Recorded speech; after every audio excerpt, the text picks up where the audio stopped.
Hey, welcome to American Reversion. I'm Steve Smith. I'm starting to get a little bit of my energy back now, so we'll see how I do with this.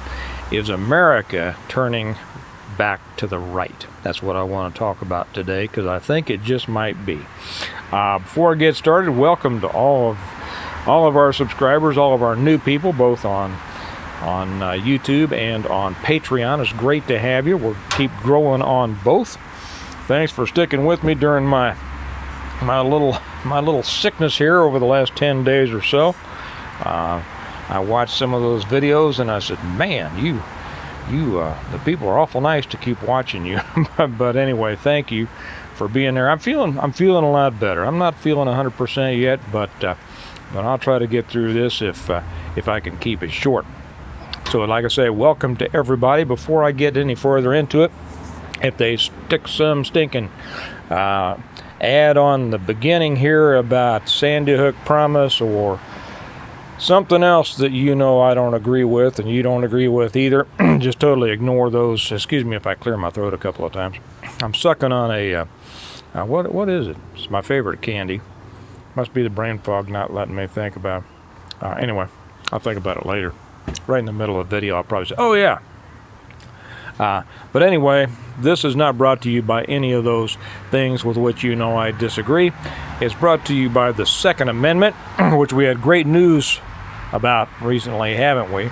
And it's brought to you by my series of books, the Stonemont series. And I realize as I do this, I need to get better at this, don't I? I just received, this is the Stonemont series, beginning with the reversion, the revival, the renewal, and appeal to heaven, and the blessings of freedom. What's this about?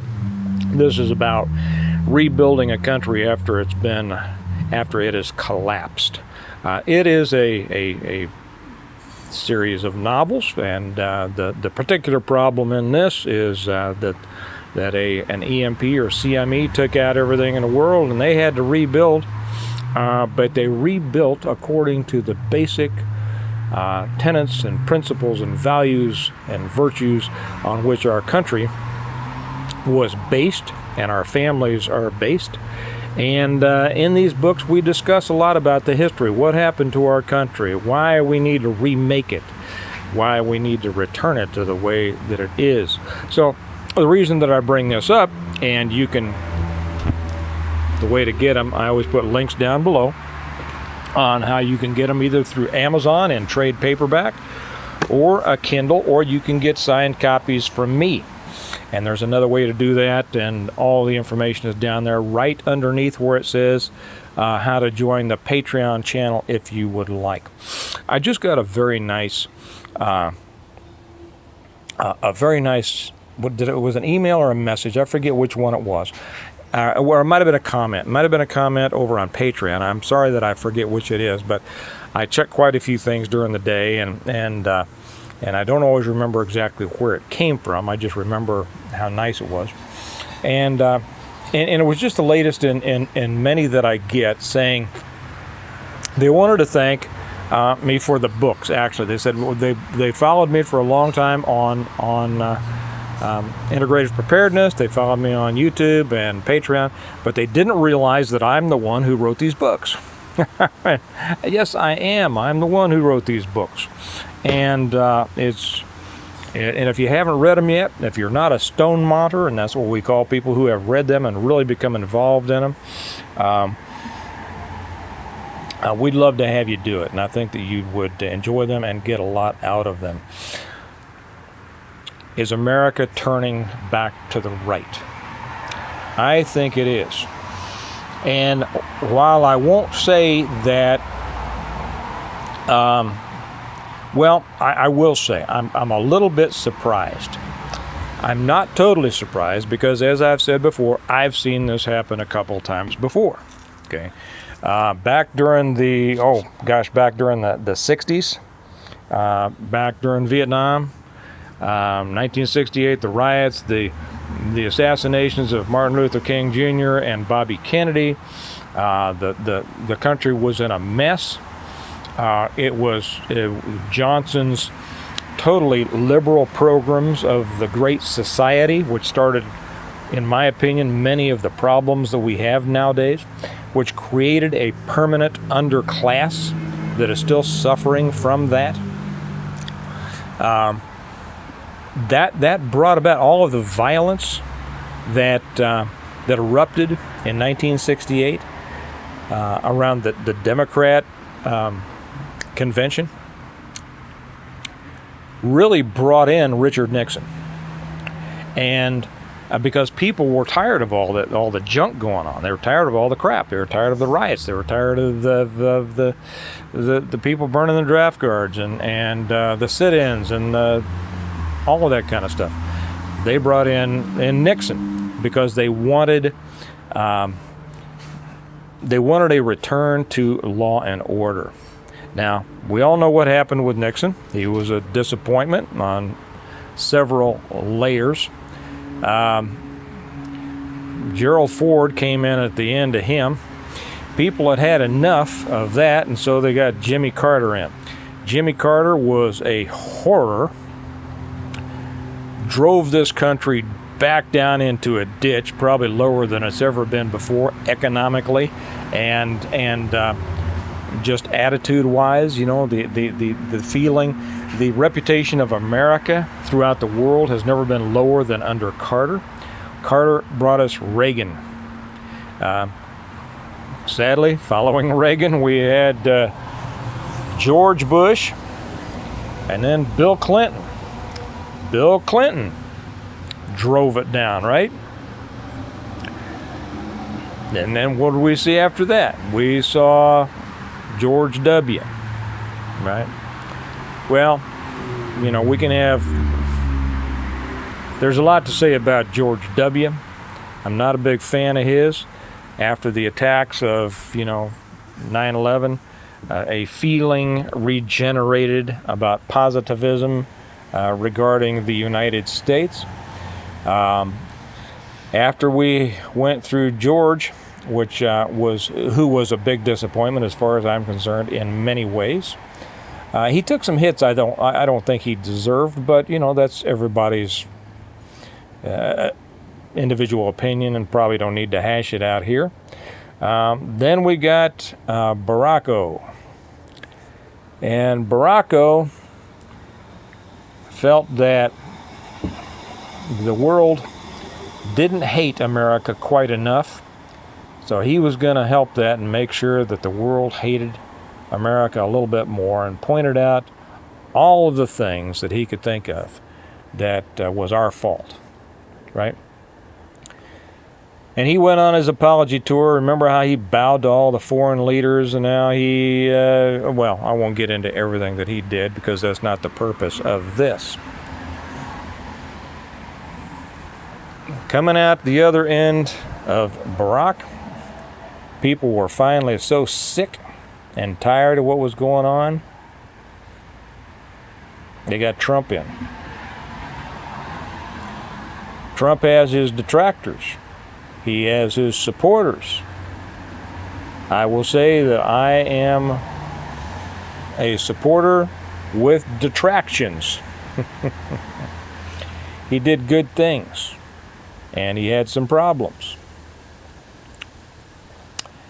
But he set us back on a course, as did Reagan, that brought a pride in America back to certain people. Certain people, not everybody. Because we are now so split, there's no way that we can ever come together again. I believe there is no way we can ever be united again in this country. So be it.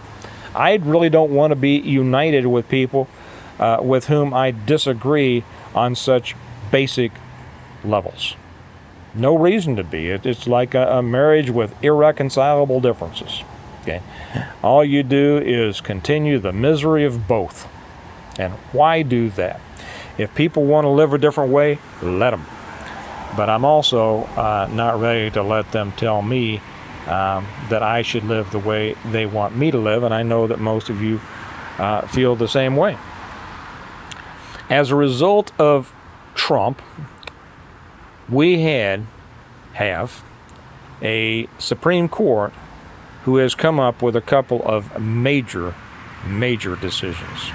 The first being the Second Amendment New York decision, which already has ramifications in many other states, and the overturning of Roe. Why has this happened? Why has this happened now? I can give you a couple of thoughts. One is that these are the result of many years of hard work on the political playing field by a lot of people. This is the result of working hard in politics, of keeping at it and keeping at it and keeping at it and keeping at it. And this is a lesson to all out there who say politics doesn't matter. I'm done with politics. I'm not voting anymore. Okay?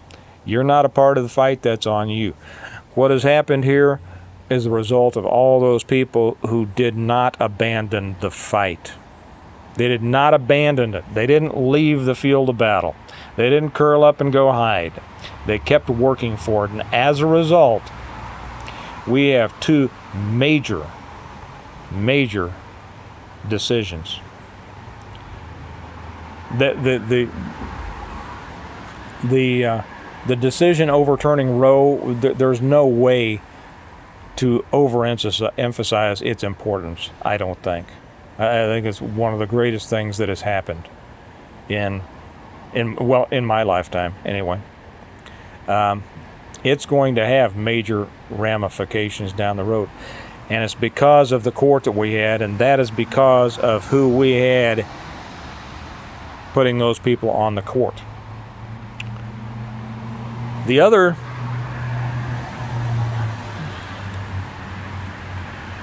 possibility was that God turned this around. I was just reading Chronicles, 2 Chronicles, and it's about a people. I won't quote it here. I won't try to quote it because not sure that I'd get it exactly right. I haven't memorized it. But it was about Solomon had just completed the building of the temple, and God had called it good. But he said, I may send plagues amongst you or locusts and such as this. And then later in the chapter, he's talking about, if you turn from me, there's going to be problems. But then he has that famous verse in there. But if those people called by my name will return to me. And like I say, I'm not going to get it exactly right. And seek my face. Ask my forgiveness. I will forgive them and I will heal their land. There have been a lot of people praying. We know, I can't imagine a country or a city that has become more sin-ridden than our country, right? How God has had the patience he's had up till now without destroying us is beyond me. Jefferson said pretty much the same thing. And we have turned away. He blessed this country, and we turned away. And we turned to other gods, those other gods being man's way and money and lust and everything in the world. Child sacrifice. For whatever reason, God's hand may be moving us back. Now, which of those is right? I tend to think that it's both. Because when people pray, and this has been the result of a lot of prayer and a lot of work through the years, when people turn back to God, we know, we believe, those of us who believe, that our country prospered because of God's blessing and protection. We have to acknowledge that His continued blessing and protection is what allowed our country not only to be founded, but to prosper as it did. Now, we got away from that. And we have felt, many of us, that His hand, His blessing, His protection has been withdrawn. What happens? You know, the Old Testament is nothing more than one story about a people who were blessed by God, who turned away, and then were punished, and then said, "Ooh, we're sorry. Please forgive us." God forgave them, blessed them again. They turned away again. Same thing over and over and over, because people are idiots, right? People are stupid. There are always those, I won't call them righteous, but whether it's, you know, the story of Lot, the story, all of these things, God will hold His final condemnation from those who are righteous in His sight. None of us are righteous, but through Christ we are righteous. Okay, so we don't have anything to pat ourselves on the back about. But that story of the Old Testament shows us what happens to a people who turn away from God. And then it shows what happens when they turn back. We've turned away. But there have been many people in our country who have held fast. Many of you have prayed for our country, have prayed for a return to the right ways. And I mean the correct ways, the moral ways, as opposed to right-left politically. But in this case, I think it's the same thing. And now we're seeing a return, a possible return to that.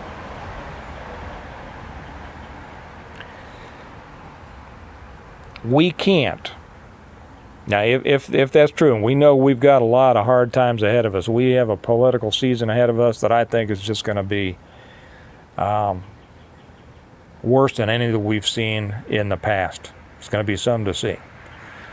But what we cannot do, we cannot rest and say, great Second Amendment decision, great overturning of Roe. Now the country is back on the right way. No. Now we need to keep working. We need to be out there on the playing field, on the field of battle, however you want to call it. We need to be engaged every day, even more than we ever have before, promoting our way, the right way, getting this country back on track, on target, where it's supposed to be, making no apologies about the fact that we trust in God, we rely on God, we seek His will, we seek His direction, we seek His strength. And as it says, you know, with God all things are possible. Most people never thought they would see an overturning of Roe in their lifetime. Let this be a lesson to anybody who doubts. Most people have been seeing that our Second Amendment rights kept being eroded and eroded. And I've said before, they weren't. We have a lot more rights now than we did 50 years ago. People that aren't as old as I just don't realize that. But that Second Amendment decision was a surprise to many. These things happen for a reason. A political pendulum swing, God's hand, and our continued work is what it takes if we're going to get things back on track. Can we get things back on track? Depends on what track, I suppose, we're talking about. There will be plenty out there that said, no, it's all over, nothing can be done, you're foolish to even think so. I'll refer you again to the Bible. Plenty of stories here and there that call that thinking a lie. And there will be some who say, well, I'm just leaving it up to God. Well, That's not right either. I'll leave it up to God. But you know what? God tends to use people, right? He tends to use people to get his will done. You need to be those people. You need to be one of those people. You need to be willing to step out there and do what it takes. Whatever it is that you feel led to do, you need to do it. So is it possible that we get our country back on the right track? Here again, I say that I have my doubts whether the country will ever come back together as a whole. In my mind, that's an impossibility. But who am I, right? But there is a chance now to whatever remnant of this country is able to be saved and then taken forward into something that's what we want it to be. That's what we have to work for. We have to stop them from continuing to destroy our country, and then we have to rebuild it. There will be a lot of people out there that say that's stupid to even think that we can. Well, okay, then I guess you're not going to be trying, are you? But for those who think you can, we got to get at it. And again, for those who think it can't be done, my question is, why in the world would you just want to sit by and watch the whole thing collapse that you say you once believed in? Were the founders better men than you? Maybe so. Maybe so. Were they smarter? They were smarter than me. We know also that they considered themselves directed by God. And while we may not be up to the challenge, He is. And He can use us as tools if we allow Him to decide what kind of tool He wants us to be. Okay? So we may be headed back in the right direction, but it's not for us to sit by and go, okay, glad things are going well. We got to jump in and be a part of them going back in the right direction. So if I was a little confused here today, if I kind of wandered a little bit, I apologize. Still got the brain fog from this COVID thing, but I'm feeling better. Think about this. Spread this around. Share this with your friends. Get people involved. They have to be involved. They have to be out there participating in the political process. They have to be talking to people. They have to be convincing people to our way to get this country straightened out. Because if the country does not get straightened out, what lies ahead of us is horrible. And if people won't work towards straightening something out, what they are saying is it's all right with them if horror comes. My 2 cents, right? You all have a good day. Remember, America needs a reversion. It's got a couple of good ticks towards a reversion here from the Supreme Court in the last week. Needs you to be a part of it, just like it has had many, many, many, many people to be a part of it, of what turned that dial this last week. And if we'll all be a part of it, maybe we've got a shot at turning this thing around. So you all have a good day. I'll talk to you later. Bye-bye.